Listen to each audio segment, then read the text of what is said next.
আরে ভাই, ইন্টারনেট যাওয়ার কি আর সময় পেল না নাকি? যখন আমি গ্র্যান্ড মাস্টার লবিতে সোলো ভার্সেস স্কোয়াডে একটা ম্যাচ স্টার্ট দেই, সেই ম্যাচের মধ্যে আমার নেট চলে গেছে।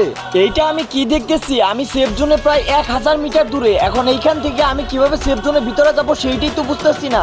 এমনিতেই আমার টিমমেট র্যান্ডম পড়ছে দুইটা। টিমমেট, তোমরা কি আমার জন্য মেডিকেট রাইখা গেছো? তোমাদেরকে বলছিলাম শুরুতেই আমার নেট চলে যেতে পারে। 10 এইচপি ভাই, 9 এইচপি, 8 এইচপি।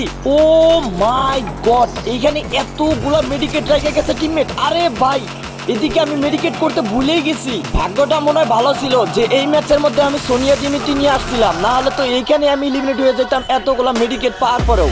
এখন মনে হইতেছে আমি সেফ জোনের ভিতরে যেতে পারবো, যেহেতু আমার টিমমেট এতগুলা লুট রেখে গেছে শুধুমাত্র আমার জন্য। যেভাবেই হোক এই ম্যাচের মধ্যে আমার সেফ জোনের ভিতরে যেতেই হবে। যে বট টিমমেট পড়ছে এইগুলো আমাকে মরলে আর রিভাইভই দিতে পারবে না। এই খুশিতে তোমরা সবাই ভিডিওতে একটা লাইক এবং চ্যানেলটা সাবস্ক্রাইব করে দাও।